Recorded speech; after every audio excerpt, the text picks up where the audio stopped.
And welcome back, everyone. Welcome back to another week, another edition of ESL Open Cup Asia number 218. I'm, of course, host Live VIP, and with me, I'm joined by the lovely people in the chat, by MeomaikA for the big raid. Big shout out to MeomaikA, and by the amazing players here in the bracket. Exclamation mark B in the chat if you guys wish to have a look at the back of yourselves. Again, we have a lot of amazing players here tonight, just like these very two, as this is going to be our first matchup of the evening here, of course, and it's going to be a lovely night full of StarCraft. Let's go. Let's sink our teeth in as spawning in the bottom left-hand corner of one of the new maps of Amphion, we have our American Protoss player. The blue Protoss, representing himself, it is Astrea. And spawning in the top left-hand corner, we have the Vietnamese Zerg player, the last king of the sea. Hold on, I need to fix this. God damn it, MeomaikA. Ay. I just said his name, but let me just quickly fix him up. Bam, there we go. We have the Vietnamese Zerg player, the last king of the sea, the red Zerg, representing Team Gosu. It is MeomaikA. Okay, the king of washed. Shaking my head, but here we go. We're here on one of the new maps that has been announced here for the next season of StarCraft. It is on the horizon, not quite here yet, but on the way nonetheless. Let us experience the map ourselves here. It's going to be a pool first, by the way. Pool first by MeomaikA, as to be expected. He very often goes pool first in almost every single matchup, so again, it might seem a little bit aggressive to a standard player, but this is standard for MeomaikA. Meanwhile, back at home, we do have a gate expand set up here from Astrea, gate expand into Cybercore, but let us explore the map a little bit here. So first things first, no Zelnaga towers, no slow zones, no speed zones of the like. We do have our natural base. It looks like we have access to the left-hand side, actually. So it looks like these bases on the left-hand side, very similar to Alkione, are zoned away and zoned off by these mineral patches. Oh, also, my apologies. There we go. They are zoned away by these mineral patches, so because of that, you don't actually gain access to this area without either mining through these minerals or knocking down these rocks. And the rush distance by ground is actually terrifying. It's very short here once these minerals are mined through. Meanwhile, here on the right-hand side, Lings, they do arrive. They do check on the wall. The linear third base is very wide open. Oh my god, you can attack from almost a full 60 surround on the right, towards the center right, and towards the center left as well. So this linear third base is looking a little bit exposed. There's even a little area here where you can potentially drop as well, so very interesting to have the back of the gas guys exposed in such a fashion. So yeah, an interesting third base here. Behind this, we're just droning, we're taking more bases, no additional gases, so no aggression out of MeomaikA, and Astrea is going for a Stargate. Astrea is going for a Stargate opener back at home, so standard play so far.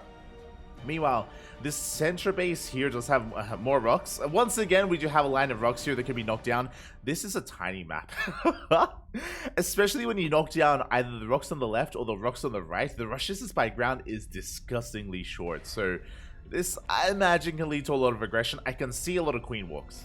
I'll be honest, as Adept is going to go for a drone kill. Does get one. One drone goes down. We're going to be threatening another worker here. But yeah, I can definitely see queen walks getting across the map quite quickly here, and these big two base all-ins can be quite commonplace.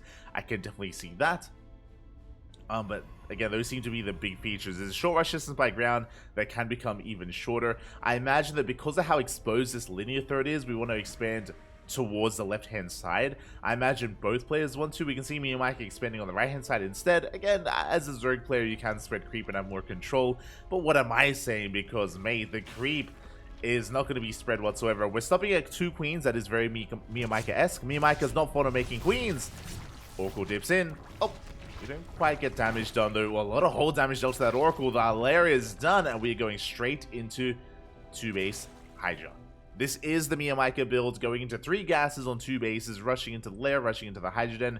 Third base soon to be saturated as well, so MeomaikA is going Ling Hydra. This is a very, again, iconic style from MeomaikA. He does avoid banelings for the most part. Meanwhile, Astrea back at home is still just building himself up, harassing with Adepts and harassing with Oracles. Hasn't found too much success yet, but Astrea, he's on it. He is on the case right now. Again, MeomaikA spreading creep with his overlords. Again, MeomaikA, he cuts queen production. It's not something that he makes too often, which is why he has no active tumors. Adepts do shade into that mineral line. We do focus on a couple of drones. 2, 3, 4 drones go down. Very nice damage done here by Astrea. Comes in from behind, gets another 4 workers, and does escape. 9 drones go down in total. Very good damage here from Astrea. And with that, the economy of MeomaikA was already stifled and now is crippled even further here, down to 35 drones. Ay, ay, ay. So MeomaikA, he's got quite a bit of droning to do. He's got quite a bit of saturation left to go here, as we do get a revelation in the main base, getting eyes on the Hydras, getting eyes on everything that's coming out. We see MeomaikA going for a big link counterattack, but again, the wall is solid, and MeomaikA, because he hasn't mined through the mineral patches, and because he hasn't knocked down these rocks, he can't aggress. He cannot harass his third. This is something you have to bear in mind for this map, is that if the Protoss player, or in this kind of dynamic, if a player expands on the left-hand side, there's literally no way to harass outside of drop play, or again, mining through this yourself. So this is something that MeomaikA is not ready for. You can see here, there we go, he's now pulling the boys to mine through this area, and this is like, this is a bit of a learning curve. There's a bit of a learning curve when it comes to the map itself. Because of this, Astrea, he gets away with a fully saturated third base. Fully saturated to getting in position. We have stasis traps, pylon, shield batteries, soon to be cannons being thrown down as well. Astrea, he is pretty well fortified on 3 bases. Now the 4th is going to be an interesting one. Do we expand towards the opponents? This is a hybrid base. There are some gold patches there as well. On the right hand side, another hybrid base as well. I just did notice that here on the right hand side, there's also mineral patches that you can mine through to extend the rush distance. Interesting feature. I don't know how often we will see this. Meanwhile, MeomaikA committing on the left hand side. We do have a stasis though. Oh no! Oh! Stasis, gets triggered by only 1 Ling and 1 Hydra. We're pushing on forward. Another stasis will connect though. Yeah, with the help of the stasis traps, Astrea, he can break through. As I say that though, the shield battery is exposed. And shield battery is going to be going down. Oracles, they try to add some DPS here, but it looks like MeomaikA, he has just too much. He has too much firepower. He rocks up here on 49 drones, barely 3 base saturation, 2.5 base saturation. He rocks up with a big Ling Hydra all in. And Astrea, he gets caught with his pants down. The base was safe for a while, but not forever. And again, the Colossus are too late. The Rover production is too late. GG gets called, and MeomaikA will take game number 1. GG. Okay. GG, well played. MeomaikA does take the first game here. Again, even though Astrea was happily getting up to 3 base saturation, he was not respecting the fact that, 1, he killed a lot of workers, but 2, MeomaikA wasn't droning. MeomaikA was not saturating his bases. He was going for an all-in, and Astrea was assuming that MeomaikA was going for a longer macro game. And that is something that you cannot assume about MeomaikA. Nah, papi, nah. Again, MeomaikA, he typically is very low on drones, and hyper aggressive is kind of like what he enjoys and where he thrives. And if his opponent plays standard, then MeomaikA can take advantage of his opponent. So hopefully, as we get into game number 2, Astrea is able to turn the tables, maybe be aggressive on MeomaikA, or just be a little bit safer, be more defensive, and make sure he secures himself before he does end up taking up. We'll see. We shall see as we're getting into game number 2. Let's go. It's going to be another one of these newer maps. It is going to be Ghost River. Okay, so I'll be honest. I saw the names of these maps earlier. Like so yesterday we had a podcast and we went over all the patch notes. We went over all the maps. Or I say that. We glossed over the maps. We didn't really look in depth into them. So this is my first time really paying attention and looking at these maps, so I'm very excited to see what Ghost River has to offer. Very excited. Getting into game number 2.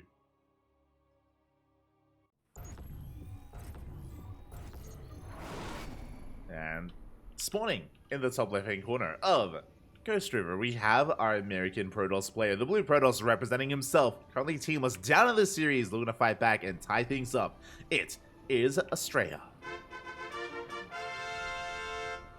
And spawning in the top right-hand corner of Ghost River, we have his opponent. We have the red Zerg player representing Team Gosu from the land of Vietnam. It is MeomaikA. Okay, so once again, we have to take a moment here to explore the map. Looks like once again we are underwater, question mark? Oh, and actually, I think we are. Potentially. No, we're not. Okay, we're not underwater. Okay. We'll keep an eye out for that. Our natural base here looking interesting. This setup reminds me of, oh my god, what was the map? What was the name of that map? Eternal Empire. I think Eternal Empire had a similar setup here outside the natural, where you have rocks leading in towards a more open area. Once again, insanely short rush distance if you mine through these minerals or if you knock down these rocks. This is insane. What? We're touching tips. This is like shorter than, oh god, what was the, no, not Golden Aura. It was a map in Heart of the Storm in the first season of Legacy of the Void. The map with Bomber versus Scarlet, where it was short rush distance by air outside of like this one third base location. But yeah, if you knock down these minerals, knock down these rocks, we're like a screen and a half away, if that. Jesus. So very short rush, potentially very short rush distance by ground. Otherwise, you can go through the center instead, and honestly, it's not even that much longer.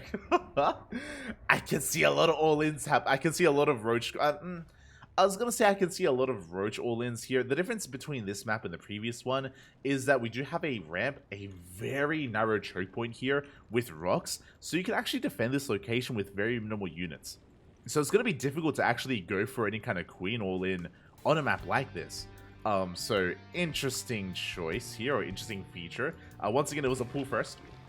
Pull first out of MeomaikA, just going for 2 links early on. We do have a gate expand from Astrea, standard open out of Astrea, standard open from MeomaikA, despite the fact that it's a pull first, not overly aggressive. Exploring the rest of this map, we do have a triangular third base. I guess there's only 1/3 you can take. Yeah, there's only 1/3 base location here, so not much variety. Again, it's a pretty congested map anyway, as the Overlord is going to be zoned away. It's going to be a Twilight Council opener. I'm feeling Glaive Adepts, but we'll see. Astrea opening up much more aggressively. Now, when it comes here towards the south, we do have just southern 4th base, 5th base locations. No gold bases, no hybrid bases, no rich gas geysers or Zelnaga towers. Interesting, but once again, this map feels very congested. Oh my, far more so than the last map. I feel uncomfortable.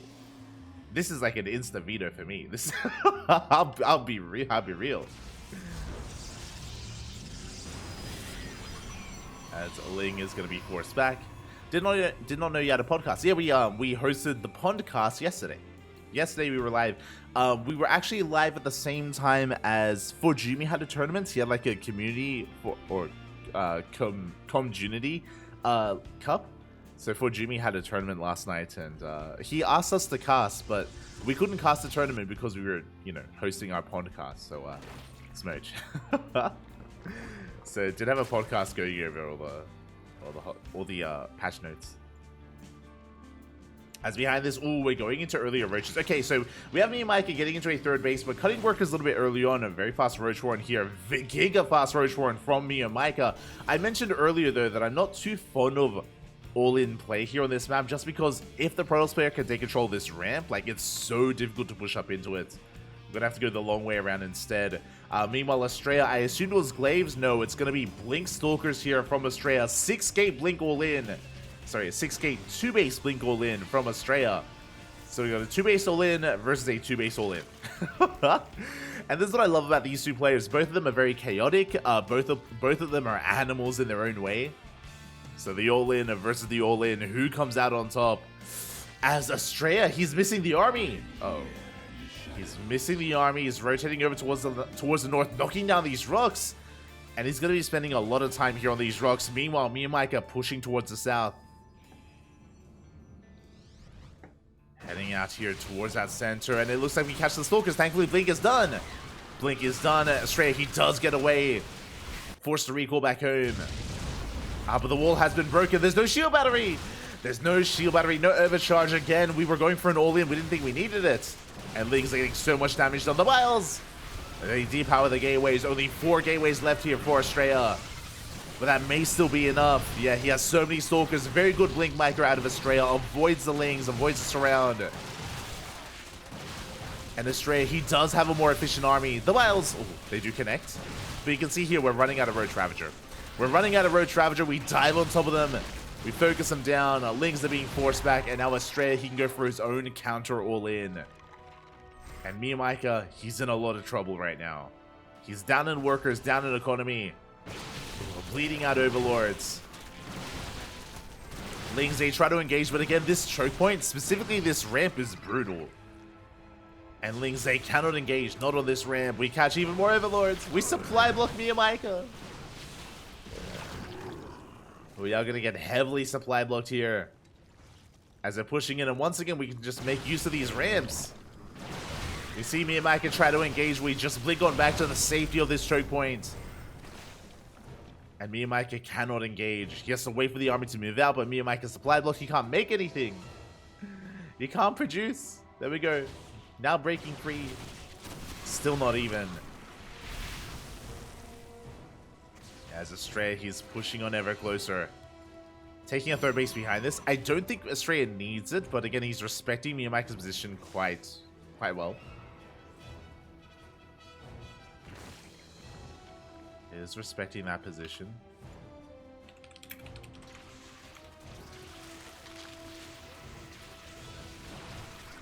As we do see MeomaikA once again attempting to engage. He has a couple of Ravagers, and what I will say is that with the Roach Ravager, it's also going to be difficult for Astrea to push in. So Astrea, he just backs off, he retreats, takes his third base, and behind this, just re-establishing himself, repowering all these gateways, and I imagine working towards immortal production, or robot production as well. Meanwhile, MeomaikA hasn't been droning. MeomaikA has not been droning. He's still just producing nothing but Ling Roach Ravager. He's hoping that maybe Astrea, maybe he's a little bit too greedy. Maybe he does overcommit to a third base and tech. I mean, we have a Robotics Bay on the way for Colossus production. We're investing a lot of money into tech. Can MeomaikA catch Astrea with his pants down once again? MeomaikA does have the supply lead. Rocks are getting knocked down. Oh, Lings, they try to dive in. Once again, this position is so brutal. You can see how difficult, whether it's aggressively or defensively, how difficult it is to push up these ramps. But here we go. We do open up a second attack path, and we come in for a surround. MeomaikA breaks through. Gets a full surround here on these Stalkers, but we blink away. We have so many shield batteries. Far too many. Shield battery is going to be filed down, but we're running out of Lings. We're running out of Lings. Does MeomaikA barely have enough? 2 more shield batteries here on the high ground. There were like 5 shield batteries set up. Astrea taking MeomaikA very seriously. Avoids the vials, cleans up the Lings, and now the Ravagers are exposed. Again, very nice control here from Astrea. Very efficient trades. Yeah, we're running out of Lings. As we run out of Lings, we're running out of steam. And MeomaikA, he has not broken through. He lost 132 Lings. Oh my god. We traded 140 Lings for 19 Stalkers. GG gets called, and Astrea holds. Astrea ties up the series 1-1. GG. Whew. We are going to the ace match. We are going all the way to game number 3. Again, MeomaikA just perpetually all in. And even though, again, we could see like the counterbalance of that map, right? Where the rush distance by ground is disgustingly short, right? From what we perceived at least, and from what our players perceived as well. That's why both players went for all-ins.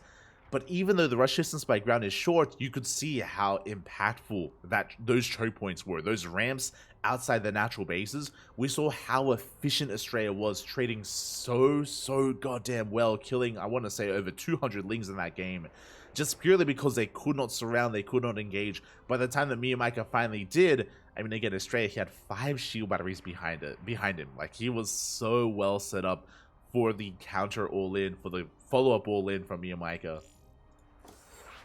And with that, Astrea was able to shut him down and tie up the series. And now we're getting into game 3. What will our third map be, though? That is the question. Where are we going? Where are we dropping?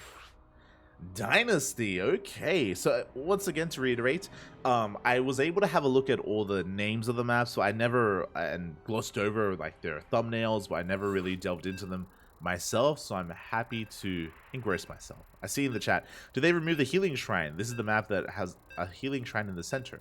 Unless I'm mistaken, I believe there wasn't a healing shrine in this version of the map, but the new map pool isn't live, so it's possible that that version of the map just didn't have the healing shrine.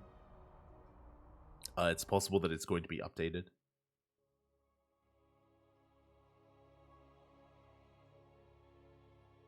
Here we go, as we're getting into game number 3.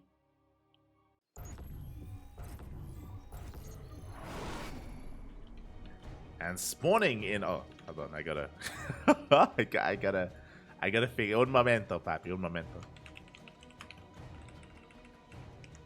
I have to fix up our player names. Bam, there we go. Spawning in the top right hand corner of Dynasty, we have our American Protoss player, the Blue Protoss, representing himself. Currently teamless, but tying up the series 1-1, forcing the ace match. Can he go all the way? It is Astrea. And spawning in the bottom left hand corner, we have his opponent. We have the last king of the sea, the Vietnamese Zerg player, representing Team Gosu. It is MeomaikA. Here we go. As, oh my god, our naturals are gold base? No shot. Okay, so we have a pocket gold base as the natural. Now, to be fair, there are only 6 mineral patches here. I believe 6, right? Yeah, I believe 6 mineral patches here and only 1 gas geyser. So this will be mined out fairly quickly, but early on, this is going to give a pretty significant boost here, especially mineral-wise, to our players. So we have a pocket base. Now, obviously, this can be abused from the other side. We also have a rich vesting gas geyser here. Interesting, on the other side of the wall. So you can try to expand here later on, I guess, if you want to save this base. But this is very reminiscent of, was it Redshift? A couple of years ago, Redshift also had a pocket gold, which could also be abused by the other side and be harassed early on. So that's the downside here. All it takes, go for an adept opener, have like 2 adepts on this side of the minerals, and you can just deny mining here and force a big commitment, as Astrea is going for a 2-gate opener. Okay, so it was Nexus first into, so gate expand into a second gateway here. So a very aggressive style here out of Astrea. Basically, with Astrea prioritizing that second gateway, he's going to go for 2 adepts. He can go for 4 and then 6 thereafter. We're going to see quite a bit of adept aggression early on from Astrea into, I imagine, oracles. Now, very quickly, there's much more to indulge in. Let's scrolling down a little bit here towards, we do have a pretty standard natural base here, or I guess now a 3rd base location that can be taken. Likewise, we do have our triangular 3rd as well. That's a little bit more exposed and wide open here. There's a ramp right outside it, which can be abused. There is a bit of a choke point here towards the center, but in general, a much more exposed base. We can expand towards the north as well. As I'm just trying to keep my eye on our players and what kind of opener we're going for. We are rushing into a very fast lair. Okay, giga fast lair here for MeomaikA. Now, if this was any other player, I would assume Link Queen Nidus all in. It makes sense, right? Like, hey, if you have gold minerals, Link Queen Nidus all in would make a lot of sense here.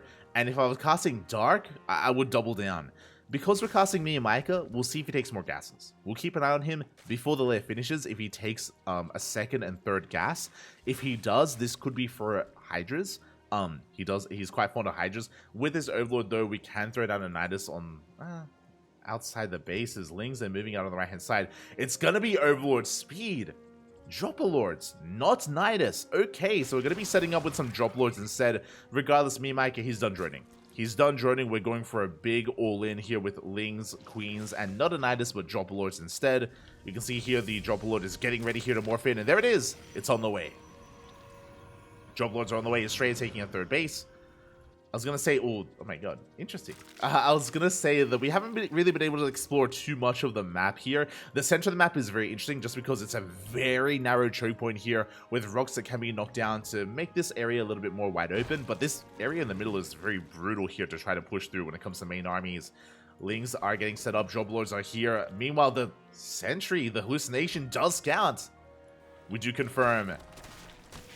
Yeah, Lings, they drop into that natural base. At the same time, we're pushing on the right-hand side as well. Astrea trying to defend. Cancels the third. Third base is canceled. We deny mining here at the natural. Pylon is going to be going down, and the drop lord harass continues as two more get in. Yeah, they get into the other side of the wall. Astrea getting pulled apart, dragged over towards that gold. The overcharge is 12. Can we focus on the shield battery? Oh, we barely can't. We barely can. The shield battery will not go down. We hold the line. The sentries, they refuse to die. And Astrea is holding, but at the same time, Lings, they come back into that natural. They keep Astrea on a one-base economy, and MeomaikA is droning. He's droning up back at home. He is saturating his bases. Oof. As Mio does a pullback. I see in chat, MeomaikA must be really clean. he is the king of being washed. Kappa, puppy, kappa. So with that, Astrea, he defends, he doesn't die, which is important, but what MeomaikA is doing is denying the third. Over and over again, he denies the third base, forces another cancel here, containing Astrea to two bases, denying mining at the gold, and MeomaikA is taking his own fourth. He's expanding, taking a fourth base, trying to get ahead economically. I say trying because we're on an even drone count, but we're getting there. We are getting there. Also, with the 2-gate opener from Astrea, I assumed it was going to be for Glaive Death, so no, we're working towards Blink and DTs. Okay, Dark Templar on the horizon instead. Dark Templar on the way. Hallucination Scout confirms the third base saturation. Ooh, did we see the Spire? Spire has not been scouted. Okay, MeomaikA trying to go for the mutas. At the same time, he gets a full surround. Blink isn't done. Finishing up in one more second. Sentries go down. Stalkers as well. Big catch here from MeomaikA. Going Mass Ling. Oh, a brutal position, though, as MeomaikA is going to be forced back. Drop Lords are being hunted down towards the left. Big pickoffs. Not quite supply blocking MeomaikA, but they do catch him out. Blackwire's going to try and catch out these Stalkers, but we can always blink over to the other side.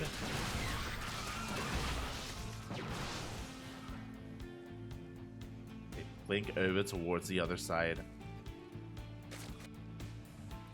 And with that, we're going to be calming things down. Astrea, he's just establishing himself here on these three bases. Again, working towards the Dark Shrine, working towards even Colossus production. Okay. Pretty powerful setup here on three bases. MeomaikA actually droning, and here we go. The mutas are on the way. Remember, the Spire has yet to be scouted. We're not quite ready here for the mutas. As Lings, they dive on top of the base. They deny the shield batteries. A really good positioning here with the Stalkers. We deny any kind of surface area on them. Astrea, he holds on to his third. Meanwhile, do we have any cannons? We do have cannons here at the gold. No cannons in the main base. The main looking a little bit more exposed. Mutas, they can wreak havoc here. At least in the main. Prisms moving out for a counterattack. Colossi are amassing. And how many mutas? 12. 12 mutas for MeomaikA. Behind this, working towards roaches. So mutas are only to harass, at least initially. It's going into Roach Ravager behind it. The mutas are revealed. Lings, they find no damage here at the third. And here come the DTs. Dark Templar, they are waddling in. Mutas, they don't quite find any damage. And we're going to get some DT harass here in the bases. We're going to slip into yet the natural. No detection. Drones are going to get picked off, at least a handful of them. Yeah, DT and the natural and the third. Prism is going to be hunted down. But we're getting quite a bit done. Yeah, getting 7 drone kills. Getting up to 9. 11, almost 12 worker kills here at the fourth base. 13 in the end. Very nice damage from Astrea. He forced back the army, and Astrea, he's stabilizing. He's stabilizing here on 3 bases. But you can see here that, again, he stumbled his way up to this point. Astrea, his economy is still not what it needs to be. He needs a 4th, but can he ever take it? Oh, the DTRS continues. No Spore! There's no Spore Crawler. More drones going down, and MeomaikA forced to turn back around once again. Despite the supply lead that MeomaikA has, he can't make use of it. He's been stuck at home for the past couple of minutes has been stuck defending. And Astrea, he's double expanding. You can see him desperately trying to take a 4th base, but I don't think he can. It's going to be difficult. We'll see. As MeomaikA, does he dive on the army or does he dive on a base? He does get eyes on the 4th. Okay, we have roaches on one side, Ling Muta on the other. And we do cancel a 4th. But again, Astrea double expanded. Despite that, though, we dive on top of the Colossus. And the Colossus, it's gonna go down. Colossus falls, we dive on the army, overcharges Pop, just gonna keep the other Colossus alive. But MeomaikA, he may just have too much. Ooh, as it's being forced back. Now what's important here, MeomaikA, he doesn't know. Doesn't know that Astrea double expanded, and he is getting a 4th up and running. It's gonna finish, cannons, shield batteries on the way. This is Astrea's lifeline. It is his lifeline here in this tournament. It's keeping him alive in this game. Giving him a chance, more DT harass, forcing MeomaikA to send everything back home. Now looking at the main army, Astrea, he still only has 1 Colossus. Only 1 Colossus, Blink Stalkers. In a head-on fight, I have to give it to MeomaikA here. He's maxed out. But the map has been working against him a little bit. Like, this is such a narrow choke point. He's gonna try and force his way in. Astrea now into Colossi. We can see MeomaikA trying to rotate around. He's gonna see. He sees the workers. He sees the transferring workers. He does get eyes on the 4th. MeomaikA now aware. He's pushing in. And he commits with everything he has. Colossus goes down. Yeah, and this base will fall as well. There's just not enough here, but here comes the 2nd army. Yeah, from behind. And with Blink Stalkers, it looks like Astrea, he might be able to clean this up. It looks like he will. Astrea, he will clean this up. He gets a full surround, shuts down every single roach here. And the Muta's a big loss for MeomaikA. Yeah, he loses everything. MeomaikA, despite his base count, look at his drones. He's down to 62 workers. He's having a hard time remaxing. He's having a hard time rebuilding his army. That was a very efficient fight for Astrea. Looking at the resources lost, oh my god. That was 42 roaches, 10 mutas for a Colossus and a handful of Stalkers. I mean, 16 Stalkers is substantial, but a very good fight for Astrea with the surround. MeomaikA, it's his turn to double expand. And Astrea, what's important? He holds on to the 4th. He saves the 4th base. But MeomaikA is remaxing. DT, there's still no Spore. There's still no Spore here. DT slips into the main base. We focus on a couple more drones. But MeomaikA has remaxing. Can he just brute force his way in? Not quite. He's trying. He is trying to. Now, what's scary here is that MeomaikA is stuck on a subpar army. He's stuck on Lair Tech. He's stuck on a Lair Tech army. Ling Roach. No Lurkers, no Brood Lords, no Ultras, no higher form of tech, no higher form of upgrades. It means that if Astrea can weather the storm, he can outscale MeomaikA. That's easier said than done. Once again, we dive on top of the Colossus. Overcharge will keep it alive. Good reaction out of Astrea. Does force MeomaikA back. Once again, a good concave as well. Slow loss, they tank a couple of shots. Stalkers are going down here towards the north. And it looks like MeomaikA, he's finally getting damage done. Breaks through the cannons, getting on top of the Stalkers, but from behind. Once again, Astrea with a better engage. And with the higher quality army, Astrea, he does hold. Again, Astrea, he's on +3 attack. And +2 just finished for MeomaikA.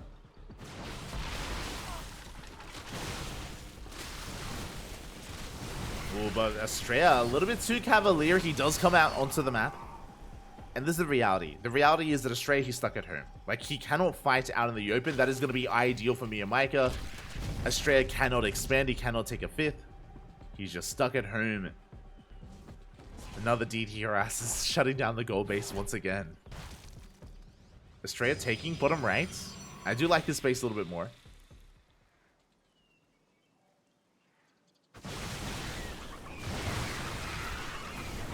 we go. We're diving on the army overcharge force once again. The Colossus goes down. The Colossus finally falls. Nova goes off. Good connection. Very good connection there by Astrea. We dive on the army. Shield battery goes down. And MeomaikA, can he finally break through? He's been trying for so long. Lings are bleeding out. Stalkers. Blinks are available once again. And Astrea holds. He's going to clean this up. He's going to defend. For what, a fourth time? Like, how many times has MeomaikA maxed out and collapsed on this base, and Astrea, he just refuses to give up, refuses to die, and he gets away with a fifth. Once again, this is what's terrifying. Fifth base has been taken. And MeomaikA cannot let this happen. He cannot allow this base to get up and running. DT killed an Evo chamber. Going for another. Again, still only lair tech for MeomaikA. Very stubborn play for Meo.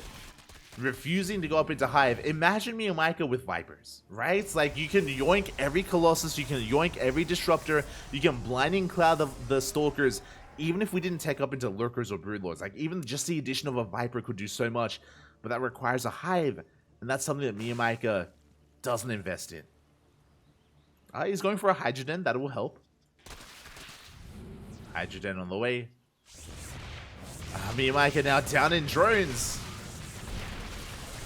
And you can see here that the brute force style of MeomaikA, it's not working. It's not paying off. It's falling on its face. And MeomaikA is being outscaled. You can see here with the arrival of Archons and Disruptors, once again DT harassing towards the south. The base is gonna fall. We won't be able to deny the upgrade. We can threaten it at least. MeomaikA rotating over towards the south. Oh, do we have a recall? Astrea a bit out of position. We have cannons. We have sag defense. MeomaikA rotates around instead. Trying to collapse on the army. Nova goes off. Ooh. Disruptor gets sniped. Clutch move there from Meo, not gonna lie. Clutch move by MeomaikA.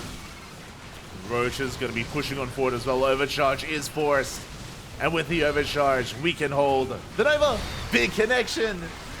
Massive connection there from Astrea. GG gets called. Astrea, he weathers the storm. He defends for so long. And he will take the series 2-1. GG.